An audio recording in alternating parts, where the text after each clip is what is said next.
Shopping start ಮಾಡೋಕ್ಕಿಂತ ಮುಂಚೆ ಏನಾದ್ರು ಸ್ವಲ್ಪ ಒಳ್ಳೆ ಕಾಫಿ ಕುಡ್ಕೊಂಡು ಏನಾದ್ರು ತಿನ್ಕೊಂಡು ಹೋಗೋಣ ಅಂತ ಹೇಳಿಬಿಟ್ಟು ಕೂತ್ಕೊಂಡ್ವಿ. ಅಲ್ಲಿ ಕಾಫಿ ಲೋಟ ನೋಡಿ ನನಗೂ ಸೋಮುಗೂ ನಗುನೇ ತಡ್ಕೊಳಕ್ಕೆ ಇರಲಿಲ್ಲ. ಬಿಕಾಸ್ ಕಾಫಿ ಲೋಟನ ಜ್ಯೂಸ್ ಲೋಟದಲ್ಲಿ ಕೊಟ್ಟಿದ್ರು, ಅಷ್ಟು ದೊಡ್ಡ ಕಪ್ಪಲ್ಲಿ ಕೊಟ್ಟಿದ್ರು. ಎನಿವೇಸ್ ಅಲ್ಲಿ ಕುಡ್ಕೊಂಡು ತಿನ್ಕೊಂಡು ನೆಕ್ಸ್ಟ್ ನಾವು ಬಂದಿದ್ದು ಸ್ವರೋಸ್ಕಿಗೆ. ಸ್ವರೋಸ್ಕಿಯಲ್ಲಿ ಒಂದು 2-3 ಚೈನ್ನ ಟ್ರೈ ಮಾಡಿದೆ ಮತ್ತು ಒಂದು ಇಯರಿಂಗ್ನ ಟ್ರೈ ಮಾಡಿದೆ. ಡಿಸೈನರ್ ಪೀಸು ಒಳ್ಳೆ ಕಲೆಕ್ಷನ್ಸ್ ಇತ್ತು ನಿಜವಾಗ್ಲೂ. ನನಗೆ ಅದರಲ್ಲಿ 3 ಪೀಸ್ ಇಷ್ಟ ಆಗಿತ್ತು. ನನಗೆ ಎನಿವೇಸ್ ಸೋಮು ನನಗೆ 2 ಪೀಸ್ನ ಕೊಡಿಸಿದ್ರು. ಇನ್ನೊಂದು ಪೀಸ್ ಬೇಕಾದ್ರೆ ನೀನು ನೆಕ್ಸ್ಟು ಮಂತಲ್ಲಿ ತೊಗೋ ಅಂತ ಹೇಳಿದ್ರು. ಆಮೇಲೆ ಏನಂದರೆ ಅದು 2 ರೆಗ್ಯುಲರ್ ಇತ್ತು. ಇನ್ನು ನಾನು ನೋಡಿದ್ದಲ್ಲಿ ಇನ್ನೆರಡು ರೆಗ್ಯುಲರ್ ಇರಲಿಲ್ಲ, ಅಂದರೆ ಅದು ಯಾವಾಗಲೂ ಸಿಗೋ ಅಂಥದ್ದಾಗಿರಲಿಲ್ಲ. ಹಾಗಾಗಿ ನಾನು ಯಾವ್ದು ನನಗೆ ಇಮಿಡಿಯೇಟ್ ಅವೈಲೇಬಲ್ ಇದೆ ಅದನ್ನು ನಾನು ತೊಗೊಂಬಿಟ್ಟೆ.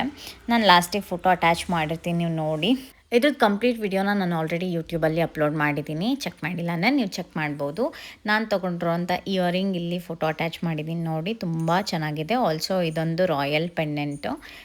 ಹೇಗಿದೆ ಅಂತ ಕಾಮೆಂಟ್ ಸೆಕ್ಷನಲ್ಲಿ ಹೇಳಿ.